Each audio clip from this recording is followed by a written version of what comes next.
Hello दोस्तों, आप सभी लोगों को बहुत बहुत हार्दिक अभिनंदन है। हम लोग भारतीय संविधान में बात किया जा रहा है। भारतीय संविधान पर आज हम लोगों को बात करना है राष्ट्रपति की शक्तियों पर। ठीक है, यानी कि इससे पहले की जो चीज़ें देखने को मिलती है, भाग 1, भाग 2, भाग 3, भाग 4 और भाग 5, जिसमें राष्ट्रपति भी आते हैं, वो सारी चीज़ें कंप्लीट हो चुकी हैं और बेहतरीन तरीके से कंप्लीट हैं। और उससे हम लोग नोट्स बनाते रहे। नोट्स बनाना बहुत ही ज़रूरी है, क्योंकि जब तक नोट्स नहीं बनाएंगे तो तब पढ़ेंगे कैसे। ठीक है, तो यहाँ पर आप लोग ध्यान दीजिएगा कि राष्ट्रपति की कौन कौन सी शक्तियाँ होती हैं और वहाँ से प्रश्न बन जाते हैं। ठीक है, कि कौन सी चीज़ जो राष्ट्रपति के विधायी शक्ति में आती है, कौन सी कार्यकारी शक्ति में आती है, कौन सी सैन्य शक्ति में आती है, या कौन सी आपातकालीन शक्तियों में आती है, कौन सी नियुक्तियों की शक्ति में आती है। तो ये सारी बातें जो हैं आप लोगों को प्रश्नों के आधार पर बनाए जाते हैं। इससे प्रश्न बनाए जाते हैं और इससे प्रश्न स्ट्रेट फॉरवर्ड बनते हैं। ठीक है, यानी कि डायरेक्ट ही पूछ लिए जाएंगे। तो आप लोग इससे नोट्स बनाते रहें और समझते रहें, क्योंकि समझ जाएंगे एक बार तो आप लोगों को चीज़ें आसान लगने लगेंगी। ठीक है, तो यहाँ पर ध्यान दीजिएगा कि राष्ट्रपति की शक्तियाँ। ठीक है, पहले बात करते हैं राष्ट्रपति की शक्तियों पर। ठीक है, कौन कौन शक्ति है? कार्यकारिणी शक्ति है, फिर इसके बाद विधायी शक्ति है, फिर इसके बाद सैन्य शक्ति है, फिर न्यायिक शक्ति है, फिर आपातकालीन शक्ति है। ठीक है, तो यहाँ पर ध्यान दीजिएगा कि जो नियुक्तियों से संबंधित चीज़ें हैं वो आपके राष्ट्रपति के कार्यकारी शक्तियों में आती हैं। ठीक है, तो पहले बात करते हैं कार्यकारी शक्तियों के बारे में। ठीक है, अनुच्छेद भी यहाँ पर आप लोगों को चीज़ बता देंगे कि कौन कौन से अनुच्छेद के तहत यहाँ पर राष्ट्रपति की शक्तियाँ निर्धारित की जाती हैं। तो वहाँ पर वो सारी चीज़ें आप लोग नोट डाउन करते रहें, नोट्स बनाते रहें। ठीक है, यहाँ देखिए कि राष्ट्रपति की जो शक्तियाँ हैं, कार्यकारी शक्तियों में शासन राष्ट्रपति के नाम पर होगा। तो यहाँ पर ध्यान दीजिएगा कि जो भारत में जितनी भी कार्य किए जाते हैं, जितनी भी सैन्य गतिविधियाँ होती हैं, जितनी भी संधियाँ होती हैं, वो राष्ट्रपति के नाम पर ही होती हैं। तो वो सारी चीज़ें कहाँ होंगी? राष्ट्रपति के जितनी भी शासन शक्तियाँ हैं राष्ट्रपति के नाम होगी। और यहाँ पर अनुच्छेद 77 299 के तहत चीज़ें की जाती हैं। और यहाँ पर एक आर्टिकल और लिख लीजिए कि अनुच्छेद जो है अनुच्छेद 53। अनुच्छेद 53 क्या कहता है कि संघ की कार्यपालिका शक्ति जो है वो राष्ट्रपति में निहित होगी। ठीक है, अनुच्छेद 53 कहता है कि संघ की कार्यपालिका शक्ति जो है वो राष्ट्रपति में निहित होंगी। कौन सा अनुच्छेद है? अनुच्छेद 53। ठीक है, तो 53 के तहत आर्टिकल 53। ठीक है, तो यहाँ पर ध्यान दीजिएगा कि जो जितनी भी कार्यपालिका शक्ति हैं, जितने भी कार्य किए जाएंगे, चाहे केंद्रीय मंत्रिमंडल के होखें, ठीक है, तो वहाँ पर वो सारी चीज़ें जो हैं, संधियाँ हो गई, फिर वहाँ पर जितने भी देखेंगे कि जितने भी कार्य किए जाएंगे, विधायी कार्य जो है, कार्यपालिका के जो कार्य हैं, जितनी भी युद्ध हो गए, संधियाँ होंगी, वो सारी चीज़ें जो है राष्ट्रपति के नाम पर की जाएंगी। ठीक है, तो यहाँ पर ध्यान दीजिए कौन सा अनुच्छेद है? अनुच्छेद 77 है।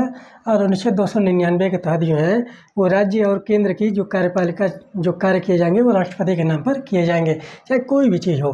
ठीक है, तो यहाँ पर ध्यान दीजिए। फिर इसके बाद मंत्रिमंडलीय शक्ति जो है, मंत्रिमंडल के निर्माण के अधिकार जो क्षेत्र है वो राष्ट्रपति करेगा, राष्ट्रपति के बिना पर की जाती है। ठीक है, तो यहाँ पर देखिए कि जो मंत्रिमंडल का निर्माण होता है वो अनुच्छेद 78 ख के तहत किया जाता है। ठीक है, तो अनुच्छेद 78 अनुच्छेद मानिएगा 75 और 74 में मंत्रिमंडल की बात की जाती है, मंत्रिपरिषद की बात की जाती है। यहाँ पर ध्यान दीजिएगा। तो यहाँ पर देखिए कि अनुच्छेद 78 ख के तहत क्या कौन सी बात कही गई है कि राष्ट्रपति को जो प्रधानमंत्री जो है वो राष्ट्रपति को अन्य सभी जानकारियाँ आवश्यक जो जानकारियाँ होती हैं वो राष्ट्रपति को देगा।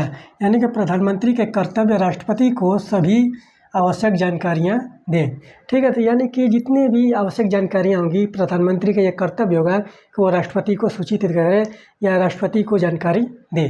ठीक है, अनुच्छेद 78 ख के तहत। और मंत्रिमंडल के जो मंत्री हैं, मंत्रिपरिषद के जितने भी मंत्री हैं, वो जिनका निर्माण जो किया जाता है, उनकी नियुक्ति जो किया जाता है राष्ट्रपति के द्वारा ही किया जाता है। ठीक है, तो यहाँ पर ध्यान दीजिए। फिर इसके बाद नियुक्ति शक्तियाँ, नियुक्ति तथा पदमुक्त।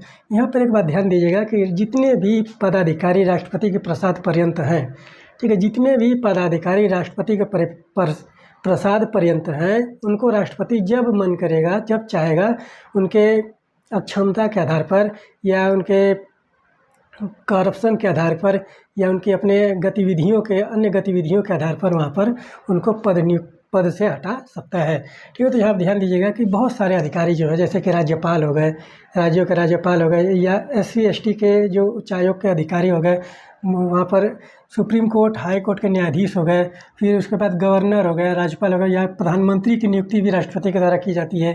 फिर इसके बाद देखिए AGI, auditor general of India, यानी कि भारत का महान्यायवादी जो है उसकी नियुक्ति की जाती है।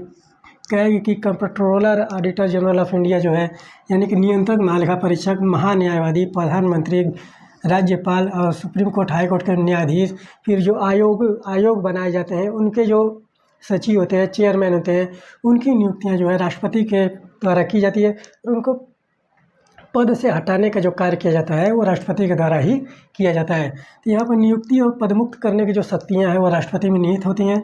फिर उसके बाद आयोगों के गठन की शक्तियाँ जो है पदाधिकारी और प्रशासन।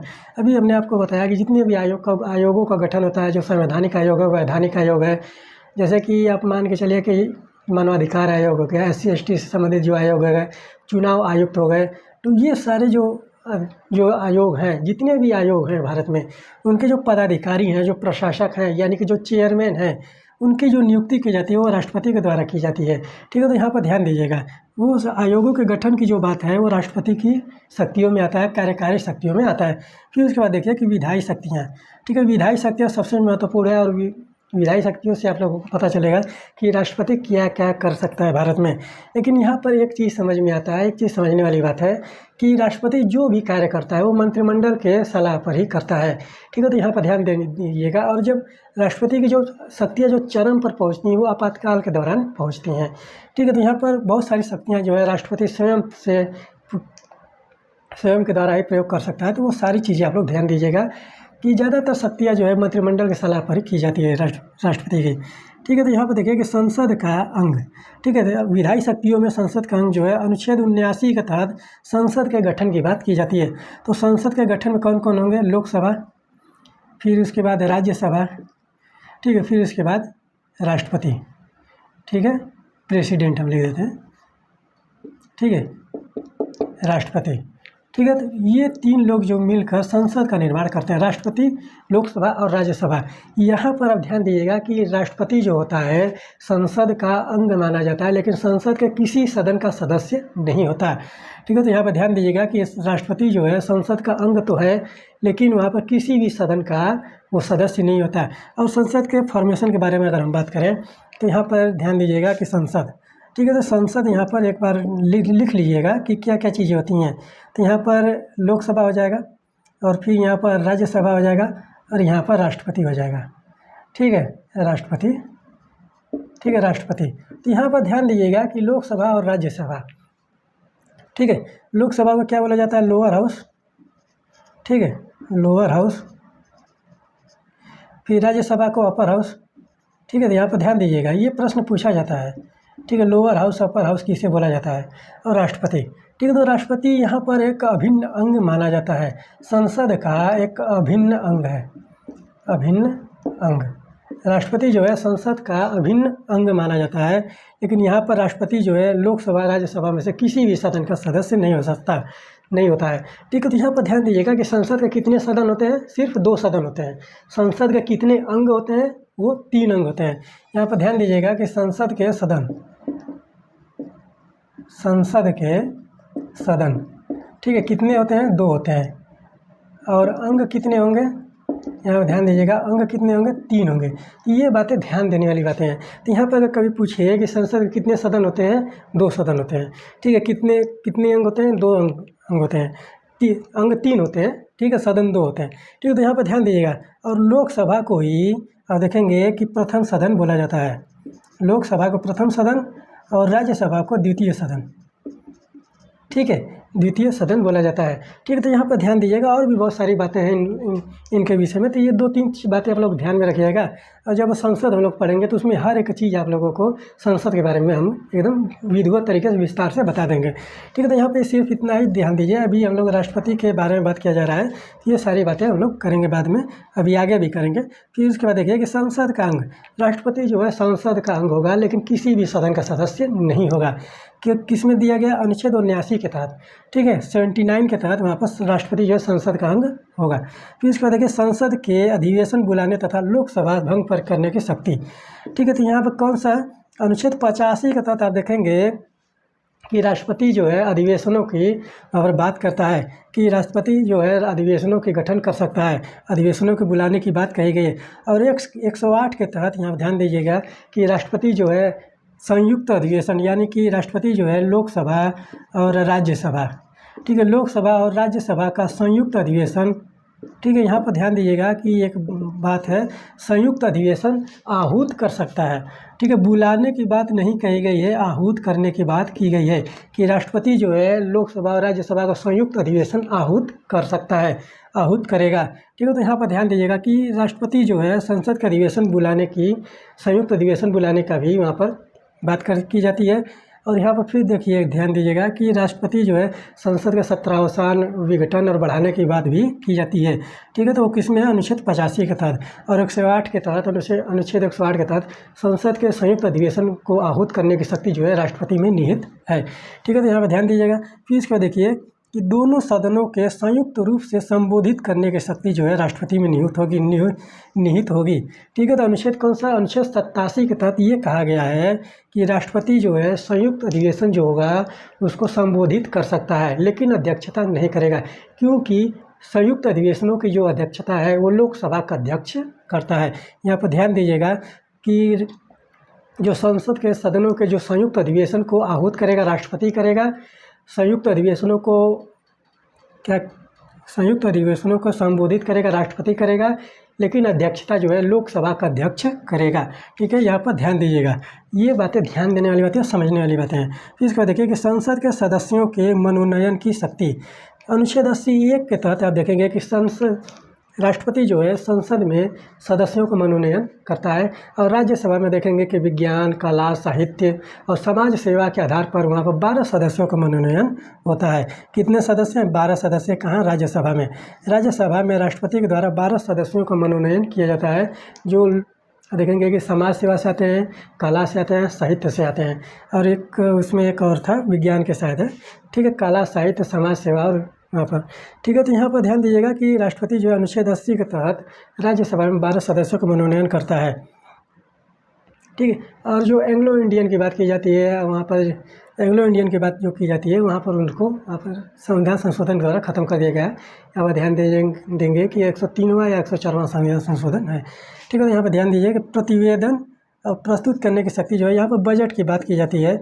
बजट हो गया, वित्तीय हो गया, आर्थिक चीज़ें जो संबंधित हैं वहाँ पर राष्ट्रपति जो है वहाँ पर प्रस्तुत करेगा, प्रतिवेदन प्रस्तुत करेगा। ठीक है, तो यहाँ पर ये सारी बातें ध्यान देने वाली बातें हैं। फिर इसके बाद देखिए कि राष्ट्रपति की पूर्वानुमति, यहाँ पर ध्यान दीजिए कि राष्ट्रपति को कुछ चीज़ें ऐसी हैं कि राष्ट्रपति से पहले पूर्वानुमति ले ली जाती है, पहले ही अनुमति ले ली जाती है वहाँ पर संसद में पेश करने से पहले ही। जैसे कि वित्त विधेयक हो गया, फिर उसके बाद राज्यों के नामों में परिवर्तन हो गया, फिर राज्यों के जो क्षेत्र है उसको बढ़ाने के लिए या घटाने के लिए जो परिवर्तन होगा, वो सारी बातें जो हैं राष्ट्रपति से पूर्वानुमति ले ली जाती है। यहाँ पर राष्ट्रपति की पूर्वानुमति यानी कि राष्ट्रपति के सलाह पर ही वो सारी चीज़ें की जाएंगी। फिर इसके बाद देखिए कि राष्ट्रपति की वीटो शक्ति, वीटो शक्ति में आप ध्यान दीजिएगा कि वीटो शक्ति जो है 3 प्रकार के वीटो का प्रयोग किया जाता है राष्ट्रपति के द्वारा। पूर्ण वीटो है, निलंबनकारी वीटो है, जेवी वीटो है। ठीक है, जेबी वीटो है। ठीक है, पूर्ण वीटो, निलंबनकारी वीटो और जेबी वीटो। पूर्ण वीटो क्या होता है कि राष्ट्रपति उस पर अपना पूर्ण रूप से रोक लगा दिया, यानी कि कोई विधेयक गया वहाँ पर उसको वापस ही नहीं किया, उसको रख लिया। ठीक है, तो यहाँ पर ध्यान दीजिए कि उसको इस तरह से देखा जाता है कि समाप्त कर देना। ठीक है, तो वहाँ पर वो सारी बातें। और निलंबनकारी जो है, यहाँ पर देखेंगे कि निलंबनकारी में क्या होता है कि अगर कोई विधेयक जो है राष्ट्रपति के पास गया और राष्ट्रपति जो है उसको संसद के पास पुनः विचार के लिए भेज दिया। ठीक है, यानी कि राष्ट्रपति जो है पुनः विचार के लिए कोई विधेयक संसद में वापस भेजता है तो उसको निलंबनकारी वीटो के अंतर्गत लिया जाता है। ठीक है, यहाँ पर ध्यान दीजिएगा कि जेबी वीटो को पॉकेट वीटो भी बोला जाता है, पॉकेट वीटो। ठीक है, तो यहाँ पर जेबी वीटो का जो ये कई बार प्रयोग हुआ है, वहाँ पर ध्यान दीजिएगा कि डाक संशोधन अधिनियम था। ठीक है, डाक संशोधन अधिनियम। ठीक है, डाक संशोधन अधिनियम ये कब का था? 1986 का था। ठीक है, 1986 का नहीं होना चाहिए वैसे तो।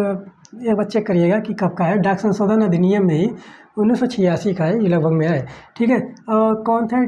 ज्ञानी जैल सिंह। ठीक है, डॉक्टर ज्ञानी जैल सिंह।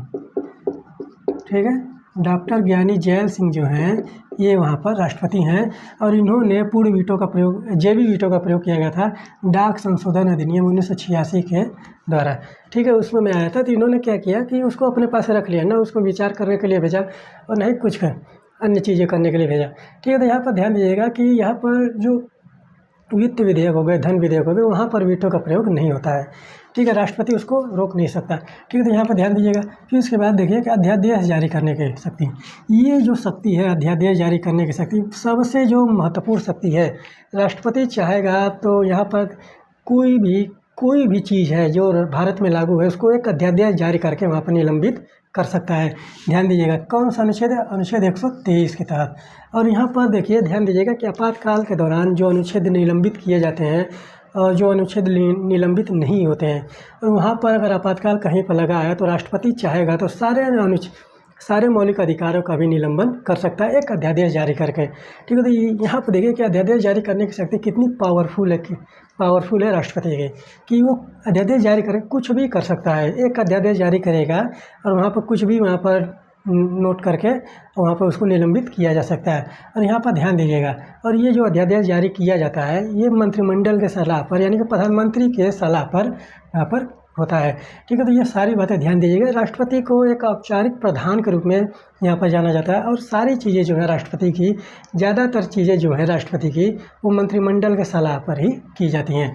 फिर इसका देखिए कि सैन्य शक्ति, राष्ट्रपति की सैन्य शक्ति पे यहाँ पर ये कई बात प्रमुख है कि राष्ट्रपति जो है तीनों सेनाओं का प्रमुख होता है। ठीक है, थल सेना, वायु सेना, जल सेना, तीनों सेनाओं जो मुखिया होगा, जो प्रमुख होगा वो राष्ट्रपति होता है, और इसी के नाम पर सारी चीज़ें की जाती हैं। अभी हमने बात किया कि राष्ट्रपति के नाम पर सारी चीज़ें होती हैं, चाहे कोई भी हो, युद्ध हो, संधियाँ हो, चाहे थल सेना की जो चीज़ें देखने को मिलती हैं, सारे के सारे कार्य जो हैं वो राष्ट्रपति के नाम पर ही किए जाते हैं। और यहाँ पर तीनों सेनाओं जो प्रमुख है राष्ट्रपति होता है। ठीक है, तो ये सैन्य शक्ति हुई। फिर इसके बाद न्यायिक शक्ति, न्यायिक शक्ति में यहाँ पर ध्यान दीजिएगा कि नियुक्ति में जो नियुक्ति पदमुक्त करने की शक्ति है, वहाँ पर वही बात है कि न्यायाधीश की नियुक्ति जो करने की शक्ति है, जो न्यायाधीश नियुक्त किए जाते हैं सुप्रीम कोर्ट में और हाई कोर्ट में, तो वहाँ पर देखेंगे कि वो नियुक्ति जो होती है राष्ट्रपति के द्वारा की जाती है। अनुच्छेद 124 के तहत सुप्रीम कोर्ट में न्यायाधीशों की नियुक्ति की जाती है। ठीक है, तो यहाँ पर ध्यान दीजिएगा कि जो न्यायाधीशों की नियुक्ति है वो राष्ट्रपति के द्वारा की जाती है। फिर इसका देखिए कि आपातकालीन शक्ति, आपातकाल की शक्तियाँ जो है राष्ट्रपति की सबसे महत्वपूर्ण है, और यहाँ पर आपातकाल के दौरान जो है राष्ट्रपति की शक्तियाँ अपने चरम पर होती हैं। ठीक है, तो यहाँ पर ध्यान दीजिएगा कि आपातकालीन शक्तियाँ जो है कहाँ से लिया गया है, जर्मनी के वीमर संविधान से लिया गया है। ठीक है, जो आपातकाल की शक्तियाँ हैं जर्मनी के वाइमर संविधान से, ठीक है, वाइमर संविधान जो है जर्मनी का, उसके वहाँ से लिया गया है।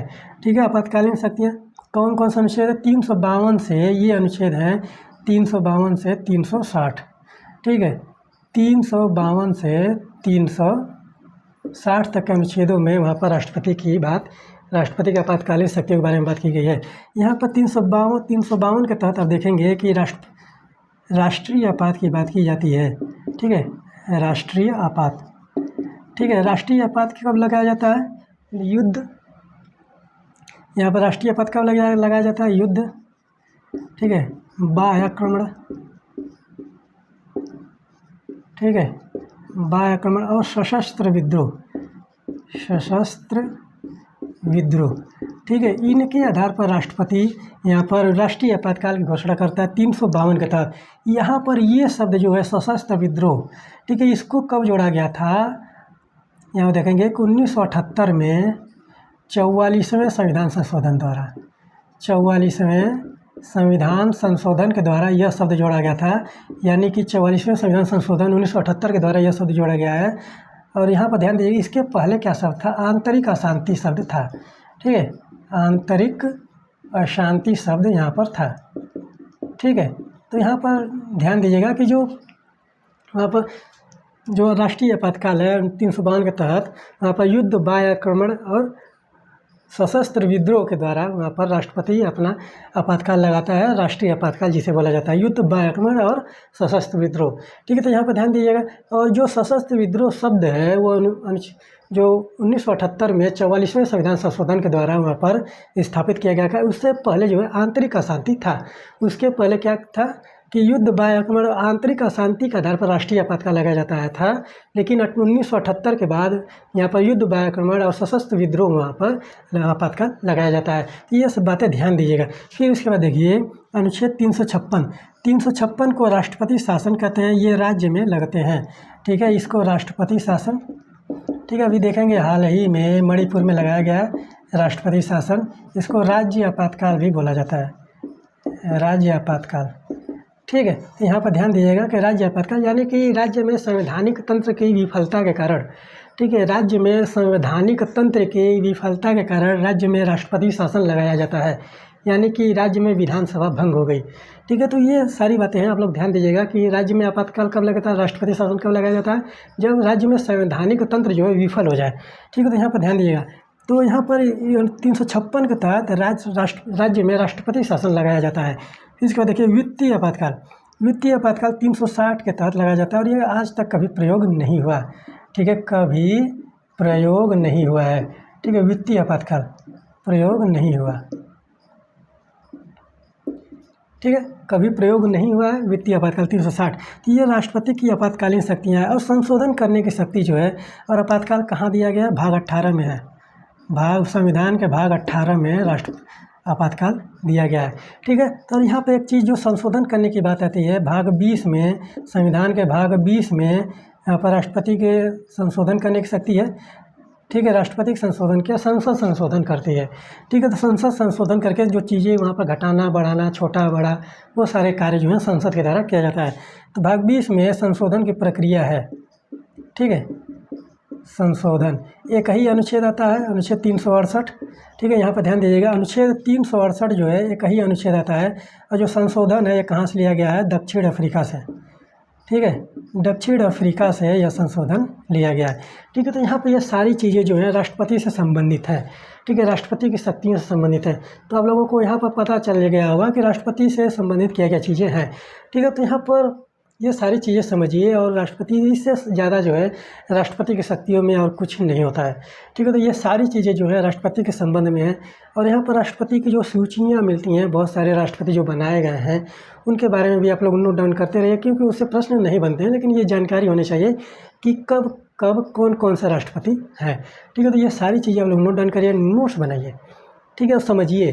ठीक है, कि राष्ट्रपति की शक्तियाँ किस प्रकार से है, किस प्रकार से इसका प्रयोग होता है, और आप अपने समय में जितनी उम्र है उसमें आपने क्या क्या चीज़ें देखी जो राष्ट्रपति के द्वारा किया गया है। ये सारी चीज़ें जब आप लोग सोचेंगे, समझेंगे, पढ़ेंगे, वहाँ पर वो चीज़ें प्रैक्टिकली ज्ञान होगा। ठीक है, तो यहाँ पर ये सारी चीज़ें समझ पढ़िए और यहाँ पर देखिए कि राष्ट्रपति किस प्रकार से कार्य करता है। एक औपचारिक रूप से ही कार्य करता है, लेकिन बहुत सारे कार्य जो है मंत्रिमंडल के सलाह पर ये करता है। यहाँ पर ध्यान दीजिएगा। ठीक है, तो यहाँ पर आप लोग नोट्स बनाइए, नोट्स को बेहतरीन तरीके से बनाइए, और यहाँ पर चैनल से जुड़ते रहें, और यहाँ पर आप लाइक करें, कमेंट करके ज़रूर बताया करें कि कैसा लगा। ठीक है, तो जो लेक्चर होते हैं, जो बताई जाती हैं, वो चीज़ें कैसी आपको लगी वो कमेंट करके ज़रूर बताएं। ठीक है, तो मिलते हैं फिर कल के लेक्चर में, तब तक के लिए धन्यवाद।